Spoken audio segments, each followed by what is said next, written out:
Jaya Prabhuji. Hello, welcome to the Retroprogressive Yoga Institute.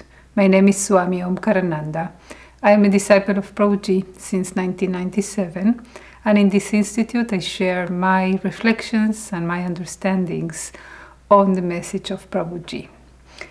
We are going and analyzing the book Tantra, Liberation in the World. And because this book is so extensive, we divided the analysis in a series of courses. This is the course number 3 that we are doing on the book. And this is the 8th and last lecture of the course. This course was dedicated to the Pashu-patas sect, which is the first sect of the stage of the Ati Marga, which Prabhuji dedicated a full chapter for this stage. And he shares the life, the inspiration, the motivations, the practices, the stages of the life of these brave and serious spiritual seekers. In the last class, we started studying about their doctrine. And in this last class, we will finalize the analysis of their doctrine and be ready to move on to study the next sect that developed in this Ati Marga stage. In the last class, we started to study the 5 categories. The Pashu-patas recognize these 5 categories of existence. 1, karana or cause. 2, karya or effect. So I invite you to watch the previous class before this to start building up the understanding of these 5 categories of existence. But to recap in a few words, Karana is, of course, Lord Shiva, the cause, the first cause of all causes, the creator and the destroyer. The Pashu-patas were monotheist and they worship and adore Lord Shiva, the final goal, their creator, the one who they worship and pray and beg for grace. And Karana is the manifestation. The manifestation means the experience, the world, the universe, the cosmos. They divided this in 3 aspects: the knower, the known, and the knowledge. Prabhuji in the book goes on and gives much more details about how they explain the manifestation, and invite you to read there and contemplate upon this. In this class, we will continue on to study the next 3 categories. 3, yoga or union. 4, vidhi or prescriptions. 5, Duḥkhānta or the end of suffering. 3, yoga or union. Yoga is the union of the soul, Atma, with God, Ishvara. The Pāśupata Sutra 5.2 says, Yogihi, one who has united himself with Maheshwara. Yog in Sanskrit, or yoga in the way that the English dictionary calls this discipline, became to be very known around the world and including the West. Usually it's associated with the type of practice, and mainly the physical practice. But now we are talking about the very beginnings of the yoga as a discipline, as a state truly. And how it is described is a state of union of the soul with God. It's a religious state. It's a state of completeness. Now, how this even started? It truly starts from the human unrest of feeling that something is not as it's supposed to be.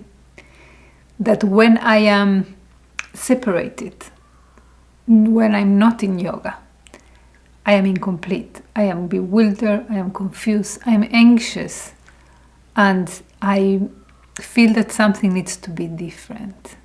And I can hardly find any human being that will tell me, as it is, everything is just perfect.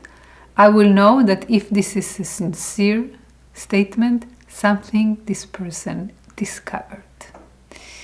And this is how the lineage started, from someone that did reunite in a state of yoga with the Creator and with the peaceful heart and a loving and compassionate heart, shares his way with others.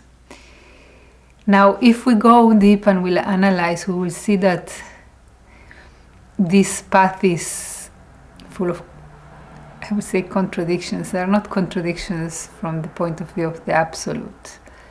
But is there anything I can do to achieve this state of yoga? Or it's not? And for this question, there are different answers. What I can do in this state of ignorance and anxiety to achieve peace realization, in my fear of death and temporality, how I can achieve immortality.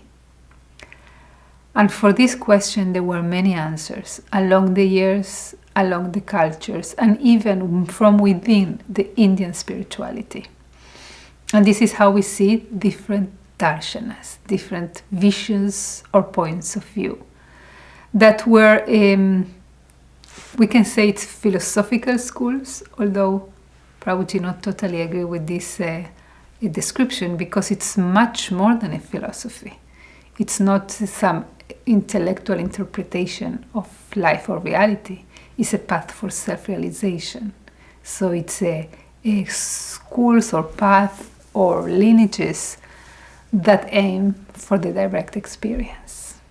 And these teachings were passed lovingly from master to disciple with the lifetime commitment, with the commitment of the heart that bond to souls, and the chains go on till the connection with the Creator. Now, in this time in India was a time of when the Pashu-patas started. We don't know exactly, because there are some signs that we can understand that this is a very ancient tradition. But the first proof were around the 200 of the current era, and this is the time in India where the golden age, many things happen, many different schools, many enlightened beings created their own ashrams, schools, and places of study. And there was time also that the Buddhism was very prominent in India and going around and gaining popularity, so much so that there was a real chance that they will overcome all the existing traditions in India. So when we see the emergence of the Pāśupata, is in a way a new type of yoga. And the Sāṅkhya-yoga, Sāṅkhya darshana, and the yoga darshana were already existing and popular in India. And those are the most ancient darshanas. And the Pashu-patas definitely took inspiration from this, get inspired and inspired, as big souls do, right? They're not in competition, but they are enriching each other. And we see that the Pashu-patas based many of their doctrines on the existing Sāṅkhya system, but they brought different flavors, different directions that we know definitely how they lead to self-realization for so many ascetics. And although the Pāśupata yoga system didn't get to be considered one of the darshanas, they were called in many scripture when they quote them or when they explain them as a Pāśupata darshana, one of the philosophical approaches that we can engage in their path to realization. Unfortunately, the Pāśupata as a tradition died out. We don't have currently alive Pāśupata masters that teach this doctrine or that practiced. It was quite demanding, and seems that the level of commitment that they required, it was just not possible to go on with the decline of the generations.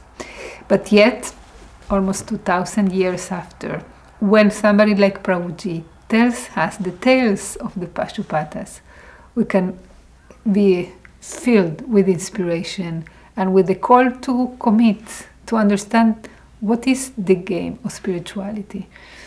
It's really yoga, a practice that I can do online. It's a activity that I can engage in the weekend, or it's a life approach that I need to give myself to in order to really relish from this heritage that we got, that is the wisdom of yoga. So yoga, the union with the divine, the union with the source, the end of sorrows. This is the invitation.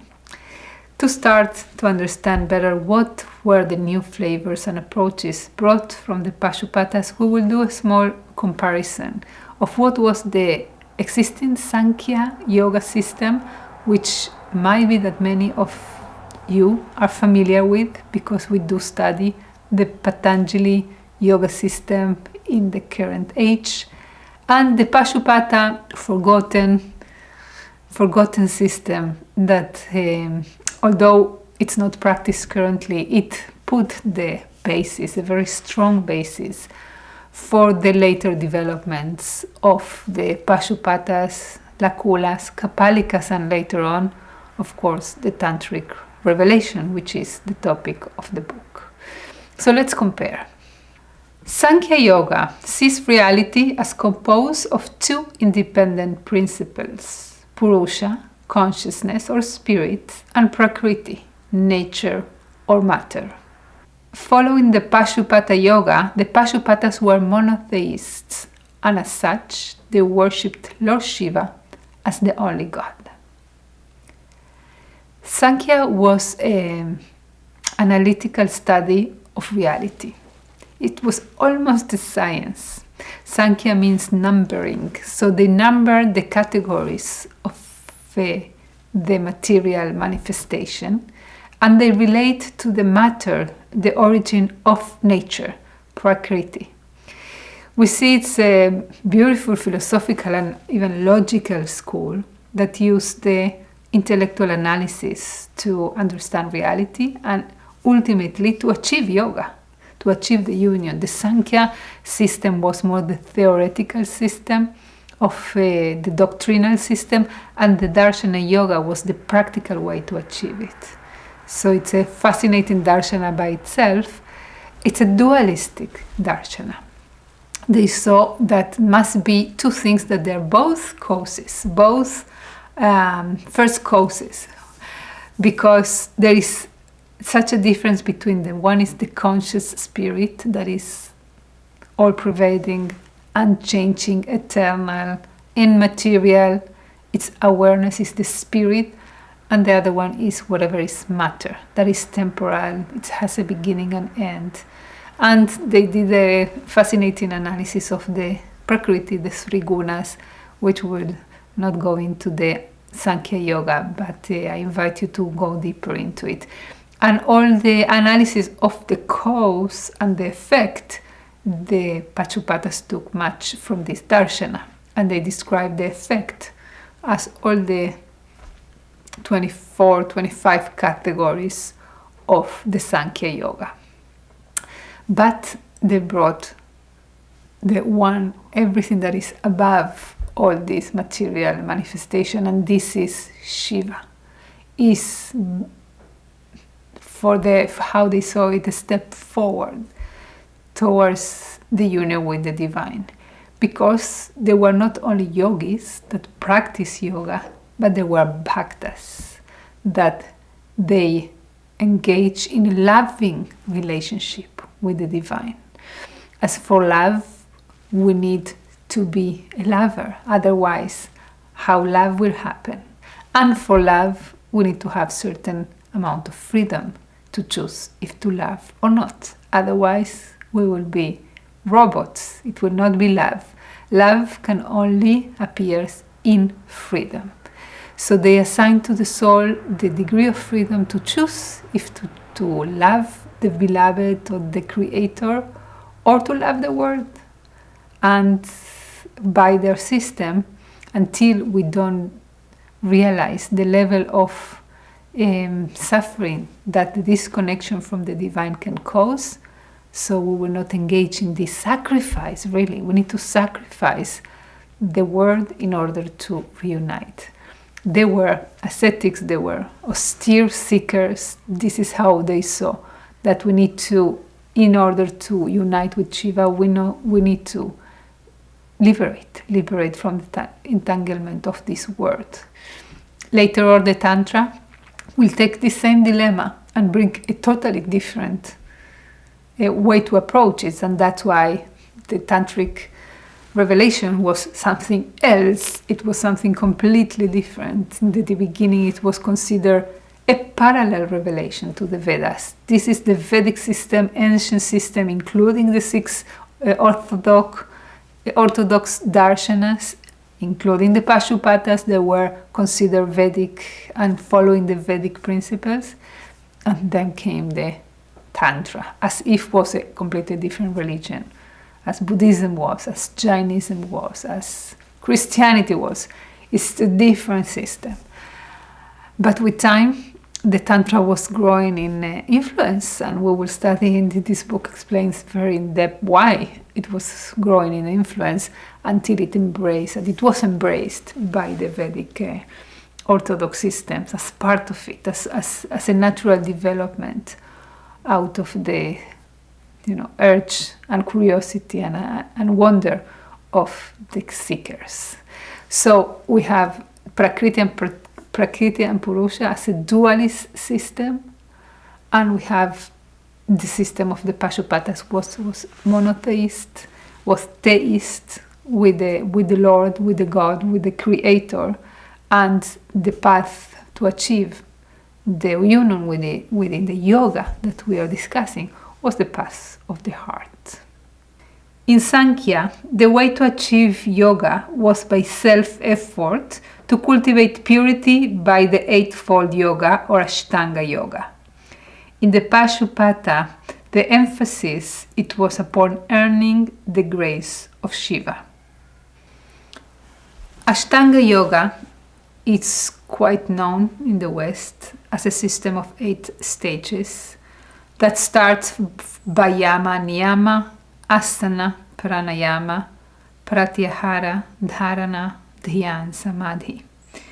And in this path, the practice starts from the behavior, yama, niyama, then from the physical practice of asanas and pranayama, breathing exercises. This is the area actually that many people engage in practicing for their well-being. Pratyahara, the withdrawal of the senses from the world, and then concentration and meditation, and ending in samadhi, self-realization. The element of bhakti is missing here. It can be said that maybe with the concentration, the deity, the worship, the connection, the loving connection, the chanting of the names, those are the elements that the Pāśupata-yoga enriched the path of yoga.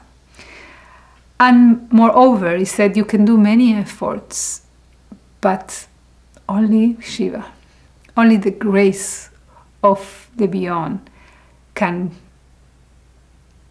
liberate you. You cannot liberate yourself no matter how many efforts you do. So, and the end of the path of the Pashu-patas is just by the undeserved grace of Shiva. In the Sāṅkhya-yoga, the focus was on meditation. In the Pāśupata-yoga, the focus was on devotion. In meditation, there is a disappearance of the part in the whole. But the Pashu-patas didn't want to disappear. They wanted to love. And devotion has such a central place in the retroprogressive yoga and also meditation. Basically, the yoga of Prabhuji is really a synchrony of many, many types of yoga. But without devotion, how you will focus, how these words will stop dragging your attention if you don't have such a deep love in your heart towards the mystery, the unknown. You need to develop this relationship, and of course, in order to come and appear in your life, the unlimited take a limited form. So it takes a name, Shiva, it takes a form, Rudra, it takes a deity, it takes a name that you can hear with your senses. This is just a ladder to go beyond this. Of course, the unlimited cannot enter in your limited world.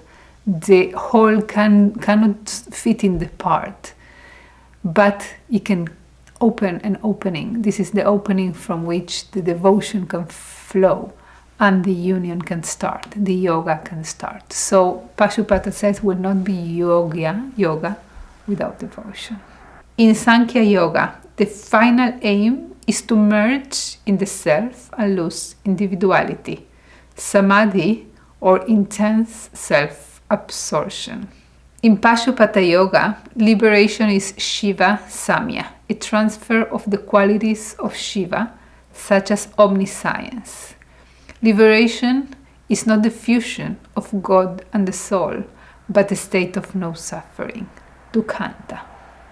In the book, Prabhuji brings many quotes and sources and more explanations, so this is a bit of an oversimplification to give us just the taste and the invitation to read the book itself. But when the Sāṅkhya yogis look for realization, they look to disappear, to merge their spirit, and they look for the self. And the self, in the self there is a samadhi, a kaivalya, a annihilation of all the division and separation. So you unite as a soul with the self. The Pashu-patas said that the nearness to Shiva is not through disappearance, but through sameness. And this is a very important point in the Pāśupata system that will continue in the rest of the Atimarga development. We look to become like Shiva. And this is how they choose to live as Shiva in this manifestation. This is what is so fascinating in their path, that is that if we want to acquire the qualities, the transcendental qualities of Shiva, like omniscience, we need to start by acquiring in the embodied stage the qualities of Shiva. And this is how they undertake the life of Shiva, how the mythology tells it. And as I was reading this point, I was thinking that we might think, okay, what is better for me? 1 second, this is disappearance, this is qualities, this is devotion. I'm a very sentimental person, so it fits me. Okay, it's not this way. It's really a calling. It's not so much a mental, like we are kind of in a path. We think we have a lot of choice, but like when the heart is called for devotion, you will follow, and you will go through the process that your master, that your spiritual guide takes you through.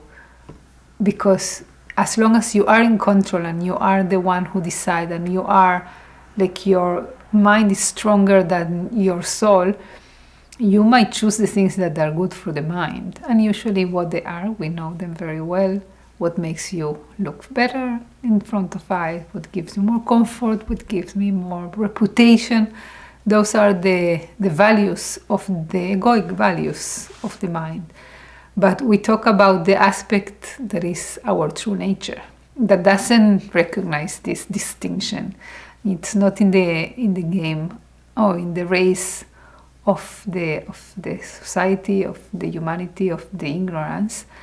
So it's really a calling, and the calling of the Pashu-patas was to become one with Shiva, to not to disappear, to keep loving him forever, but to acquire the same qualities, and by acquiring these qualities, they unite with him. Prabhuji writes, there are two types of yoga: Kriyatmaka, active yoga, which refers to sadhana, esoteric rituals, service to the guru, study, meditation upon Shiva, austerities and self-purification practices to achieve oneness with Shiva. But there is a different type of yoga, Kriyo Parama. It refers to the cessation of all activity and surrender to Shiva's will.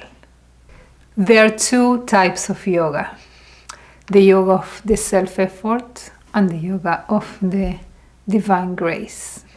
The Sāṅkhya-yoga teaches the way of the effort, what things to do. The Pāśupata-yoga brings the element of the grace and says there is no effort that the ego can do to release itself, because it's a contradiction. In the very effort will be the egoic goals. The ego doesn't do any effort that is not for some gain. This is the definition of an egoic action. So even if I put myself a spiritual goal, it will still be the ego with a spiritual goal, meaning projecting himself in the future, how I will be and feel and look when I will achieve the state of union. And then I do efforts to achieve the state of union, but the very effort is what emphasizes the division and separation. So there is a contradiction in all the practices. So if so, why to do any practice at all?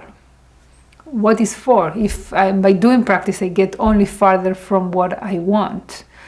And the Pashu-patas brings the element of what is the practice for. The practice is not to achieve anything. You cannot do, the part cannot include the whole. You need to realize how are you part of the whole. So if there is any point in the practice, it's just the realization of your minuteness in front of Shiva, and your humbleness and your receptiveness to the grace of Shiva. I happened to ask a very similar question to Prabhuji, and I want to share what he explained. What do you think from all the things that you practice and learn and experience help you to reach back the experience of enlightenment?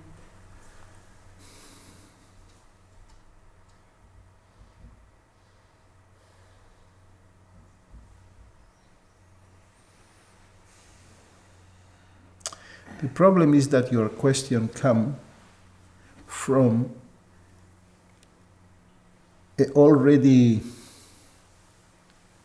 assumptions that you take as facts. Your question is wrong, the place from the assumptions from where your question comes. You come from the assumption that what I did helps me in some way or other to what?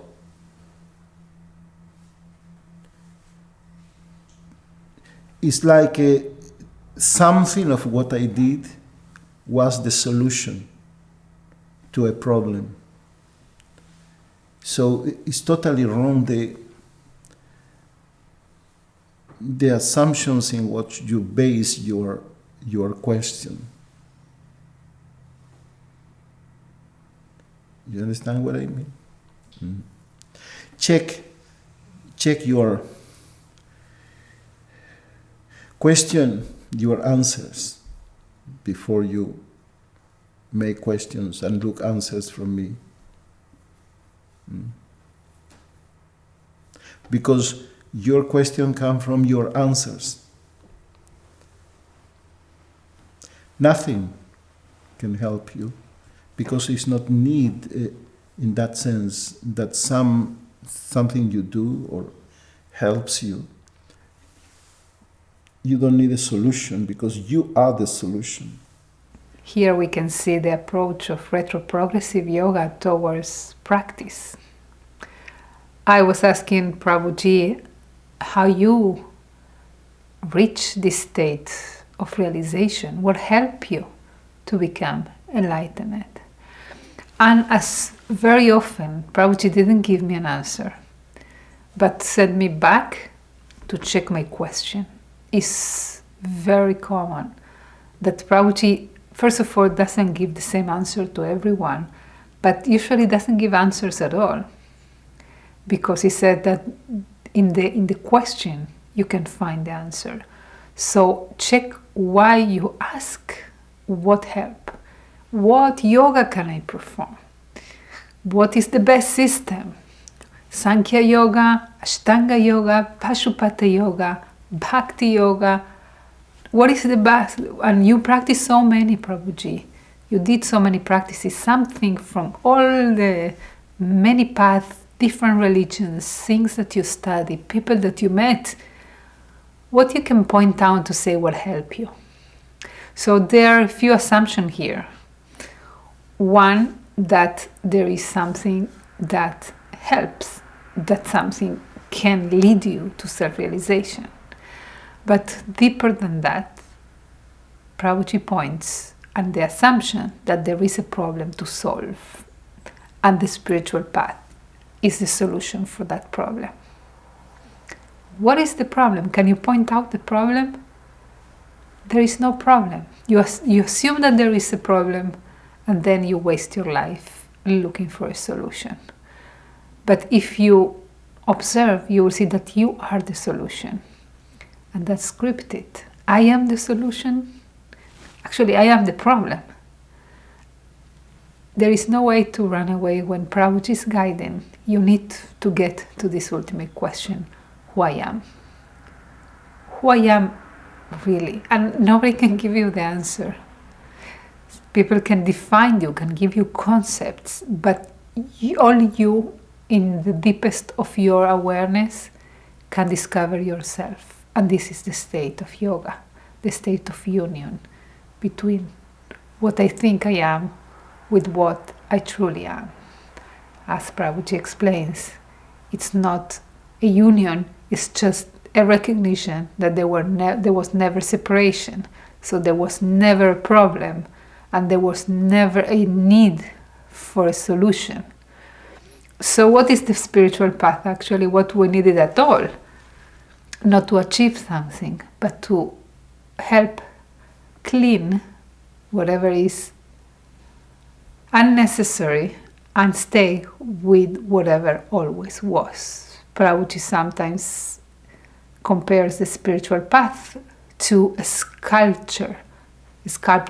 We don't need to create the sculpture. We don't need to bring a solution to a problem. We just need to take out whatever stone is covering the sculpture that is always there inside, waiting to be discovered.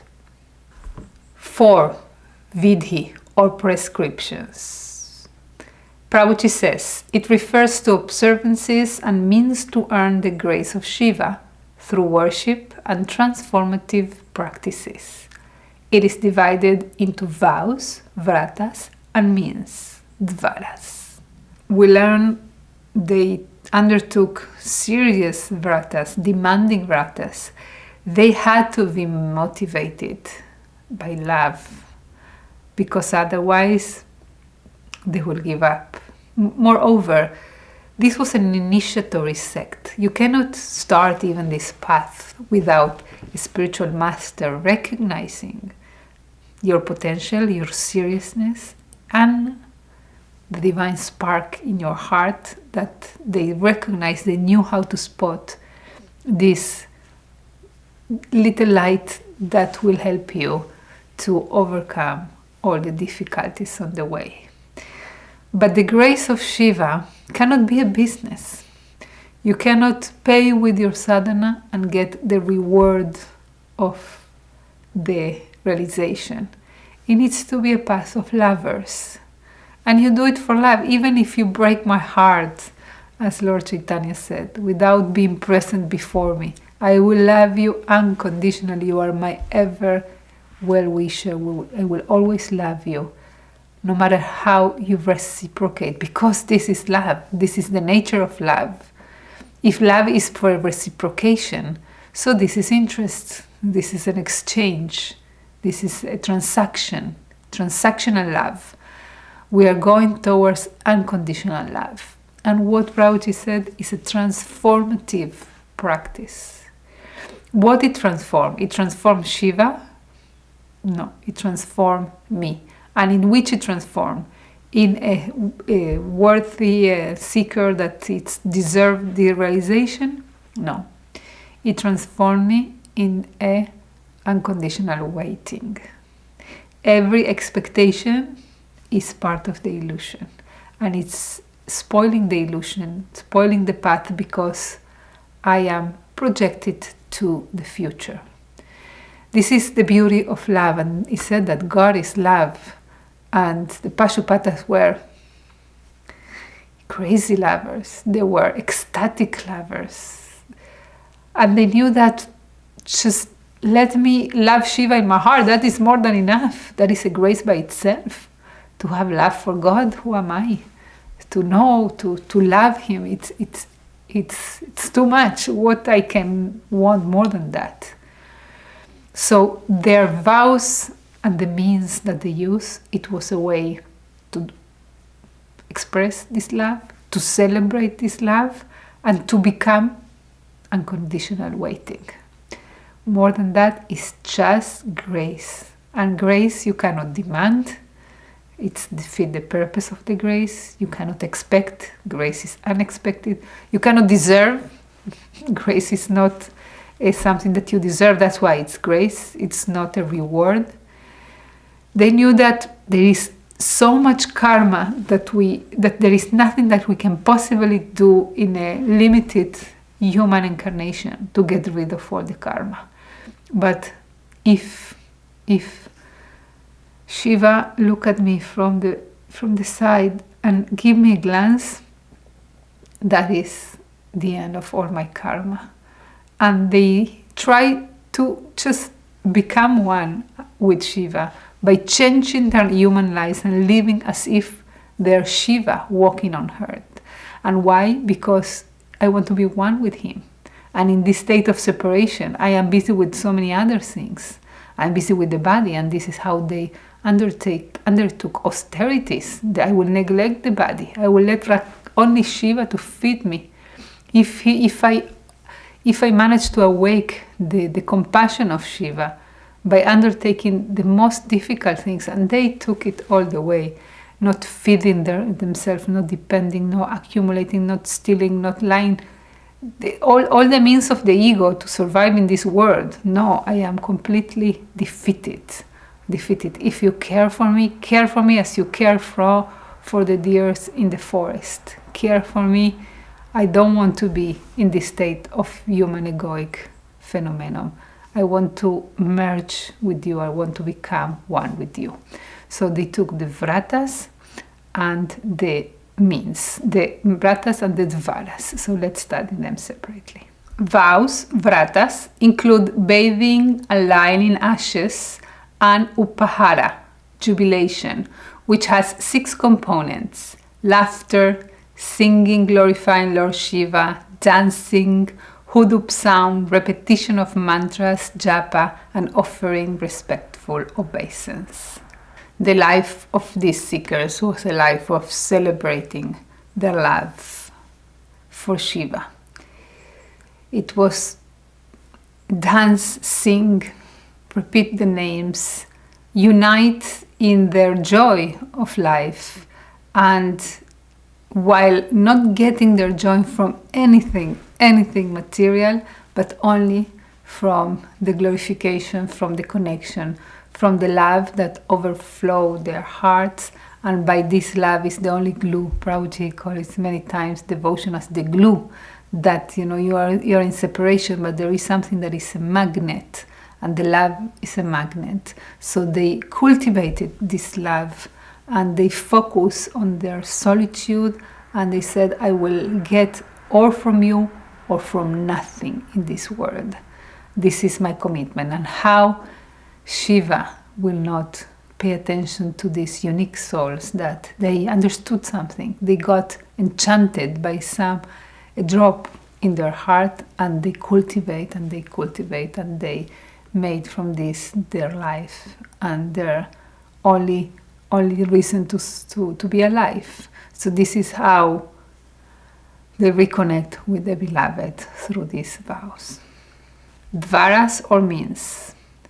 They are the doors to discard negative karma and welcome positive karma. If you can make others despise you, their good karma will flow to you, and your bad karma will flow to them. Include trembling, limping, talking nonsense, etc. On one side, they cultivate their devotion by all these practices, all these vratas. On the other hand, they reject all the conditioning of society by getting rejected. And with the deep understanding that the chains to this world is the social acceptance, is my position, is my honor, mainly because they came from the Brahmanas castes, and they were so respected in their life before asceticism. So they just undertook this. Now their conviction is that if you manage to arise the disgust of others towards you, they will feel superior to you. They will have pride, and they will feel that you are less. You get rid of all your karma, because your karma is very much related to your pride and to your position. So by the very undertaking of this behavior, you are releasing all the chains, and it's so liberating to be able to change who you were, to take a different role, and then the unidentification happen naturally. If you're so identified, you are so stiff and solid with your personality, your character, your position, what others think of you. So this takes others out of the equation. What you think about me, it's your problem. And if you think bad about me, it's bad karma. And moreover, it's my karma that goes to you. But every good karma that you accumulated by doing that, I get it. Why? Because I am undertaking this position of being rejected, and it's so liberating. So by these two means, they got closer to the divine. 5. Duḥkhānta, or end of suffering. The soul not only stops suffering, but also attains supreme lordship, Paramaishvarya, which is composed of Drik Shakti, the power of consciousness, and Kriya Shakti, the power of action. Duḥkhānta, end of suffering. Dukkha, human suffering, is explored, analyzed, and talked about in many spiritual paths. And Buddhism famously treat the topic of human suffering. We all suffering, but Buddhists said there is an end to suffering. We should not suffer forever, and this is the path that they suggest. The first Shaiva ascetics were very enriched by the current spirituality of the area, and they undertook asceticism as their path of life, as many Buddhists. And dukkha, or the end of suffering, was the end of the path. What characterized the Pashu-patas is that it's not only just to stop suffering, a disappearance, like I don't have any sentient feelings, therefore I don't suffer. But it's also I acquire the qualities of Shiva, and in the qualities we unite. That is why it ended being a path of Veda Aveda, one but at the same time different. So the powers that the Pashu-patas acquire, powers of knowledge, powers of action, they were acquiring supernatural powers, and this is famously they become the holy men, the magicians, the one who can change the course of nature. And this theme went on for the later sects of the Atimarga, and of course we see the theme very prominent in the Tantra revelation. You were because of your unity with the source of nature, you can overcome nature and become, as the creator can create, you can perform your acts of supernatural, going beyond nature. So you can unite with Shiva in his qualities, but you cannot become the creator. The creator will always be Shiva, and in your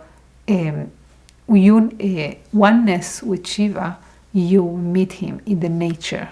In your nature, you meet in your true nature. So basically, when Prabhuji says there is not a problem that you need to solve by this path, you don't have the problem, and not only that, you are the solution. So the solution, you are Shiva in a limited state, and you are Shiva, you don't have a problem. Shiva wants to be in a limited state, but you are the solution itself because you are Shiva. The Pāśupata-yoga is a path of becoming, waiting, and letting the divine do his will. The yoga vidya, as Prabhuji explains, is not a doing. It's not the do for the sake of doing, and then by doing what you do, you achieve what you want to achieve. There is here a doer that does yoga, and there is one who wants a goal. All this needs to be cleaned. Maybe the path of yoga vidya is just to get so tired of doing, I exhaust all my means, and now truly let it be your will, whatever you want. So if there is any sense to do the yoga, is just to realize that there is nothing I can do. And Prabhuji says, because there is nothing really a problem to solve. But in order to accept there is no problem, everything is just perfect. To get to this stage, we need to really analyze the perceptions that we have of the problem, the false identifications that we have, and then when they fall, the realization can shine. I will want to end this lecture by sharing the words of Prabhuji in continuation of the talk that we heard before, in which he explains what is unconditional waiting. We say, Sheyeket Tzono, let be his will. Yes, when existence will need you enlightened, you will be enlightened. Not a moment before. And you need only to wait. What you can do, wait. But wait open,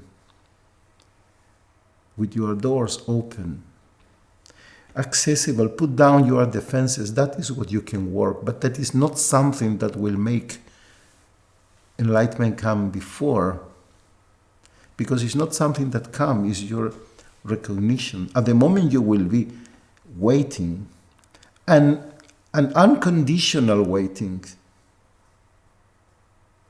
not waiting that this happens sooner or later this week, or not with deadlines. Yoga Vidya is when you become waiting. All of you is waiting, and that is your life. Lower your defenses. What separates me from myself or from my true nature is the walls of my egoic defenses, or the path of surrendering to the Guru is lowering the defenses, or the path of surrender to Shiva, the Pashu-patas. They said, I will not care for myself, I will let you care for me. And it requires a brave and committed heart to trust and not to demand, just to be able to be willing to wait whatever it takes and to be a servant, to do whatever you need me. You need me in forgetfulness, let it be. Sheyeh kirtzoncha, let it be your will. You need me enlightened for some reason, it will be. I will serve you in that state, but I don't have an agenda.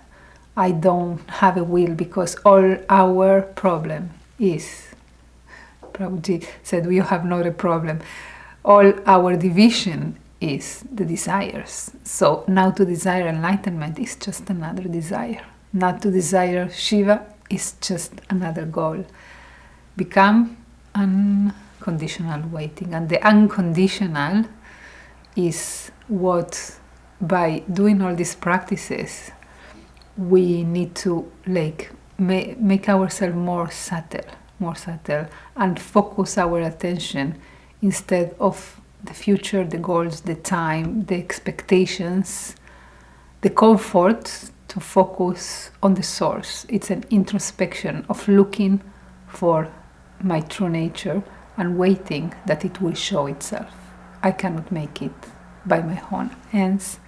I just ready to wait forever.